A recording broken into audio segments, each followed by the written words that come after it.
ya Ramadan ya Ramadan, Bukul wadon minal iman, waladamun minal iman, inhatul alal waton.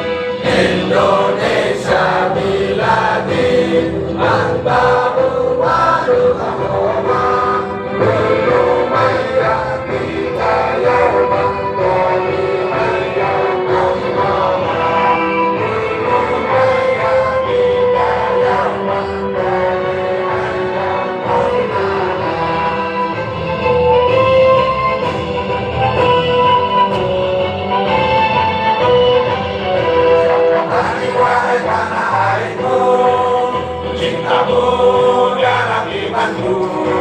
Jangan harapkan nasibmu, bagaikan bangsamu, hati wahai tanah airku, cintamu dalam imanku.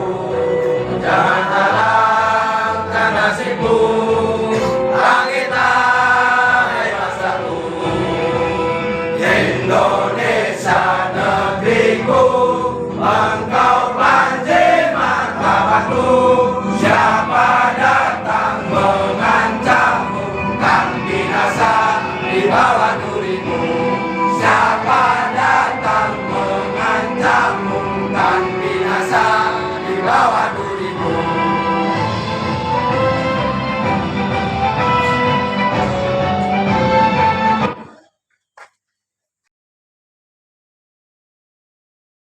Jadi kita sesuai prosedur, Pak. Nah, kita tadi sesuai sprint dari Pak Kapolsek, kita diminta untuk menyampaikan materi mengenai Dikmas Lantas pendidikan kepada masyarakat mengenai tata tertib berlalu lintas. Karena mungkin pertimbangan dari beliau, tempat kita ini rawan sekali terjadi laka lantas. Baik itu laka tunggal maupun laka lantasnya. Jadi berbeda Pak ya, laka tunggal dengan laka lantas. Kalau laka tunggal, kecelakaan itu terjadi oleh diri sendiri dan tidak ada korban yang lain. Nah, biasanya itu dia tidak bisa mengklaim jasara harja. Dia hanya bisa digunakan untuk asuransi BPJS. Nah, beda lagi dengan laka lantas. Kalau laka lantas kan terjadi kecelakaan antar korban dan antar dua kendaraan. Jadi kalau terjadi laka lantas, dia bisa untuk mengklaim jasara harjanya. Karena itu ada tertuang gitu. Nah, kalau sampai ada yang sudah memiliki SIM, itu di belakang SIM itu ada tertera di situ. Nah, mohon izin Pak ya. Nah, coba kita buka apa slide-nya Pak. Nah, ini dasar hukum Undang-Undang Lalu Lintas Nomor 2 Tahun 2009 tentang lalu lintas dan angkutan jalan. Next. Nah, ini materinya Pak ya. Yang pertama kita akan membahas yang namanya marka. Terus yang kedua masalah rambu. Ketiga apil. 4 tata cara berlalu lintas. Next. Ini ya. Marka jalan. Yang dimaksud marka jalan, suatu tanda yang berada di permukaan jalan atau di atas jalan, yang meliputi peralatan atau tanda garis pembujur, garis melintang, garis serong, serta lambang lainnya, yang berfungsi untuk mengarahkan arus lalu lintas yang menghambat di daerah kepentingan lalu lintas. Nah, jadi marka jalan itu ya seperti yang di tengah jalan tuh Pak, garis putus putih-putih atau garis kuning. Nah, nanti kita dapat jelaskan di sini, nanti kita jelaskan. Next.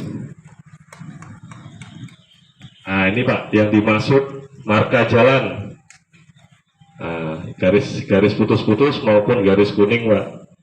Jadi penjelasan di sini mungkin daerah yang garis yang putus-putus itu mungkin kita bisa Pak, ibaratnya melakukan set, mengambil istilahnya mendahului, menyelip lah Pak.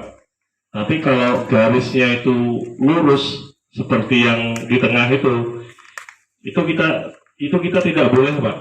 Kita tidak dilarang untuk menyelip, dilarang atau mendahului yang lain. Next. Nah, ini rambu-rambu ya. Rambu-rambu lalu lintas adalah salah satu dari perlengkapan jalan yang berupa lambang, huruf, angka, kalimat, dan atau perpaduan diantaranya sebagai peringatan, larangan, perintah, petunjuk bagi pengguna jalan. Lanjut Pak. Nah, ini rambu-rambu peringatan Pak. Rambu-rambu peringatan digunakan untuk memberi peringatan kemungkinan ada bahaya atau tempat berbahaya di bagian jalan di depannya. Warna dasar rambu peringatan berwarna kuning Pak. Nah, jadi kalau ada rambu-rambu di pinggir jalan itu yang warna kuning, nah itu sifatnya peringatan. Nah, next Pak. Nah, ini rambu-rambu yang bersifat perintah Pak. Digunakan untuk menyatakan perintah yang wajib dilakukan oleh pemakai jalan. Rambu-rambu perintah ini ditempatkan sedekat mungkin dengan titik kewajiban dimulai. Rambu-rambu perintah dapat dilengkapi dengan papan tambahan. Nah, ini warna dasarnya biru Pak. Kalau biru ini sifat. Lanjut Pak. Ini rambu-rambu petunjuk digunakan untuk menyatakan petunjuk jurusan jalan, situasi, kota tempat, fasilitas, dan lain-lain. Untuk menyatakan jarak dapat digunakan untuk penambahan atau dicantumkan pada rambu itu sendiri.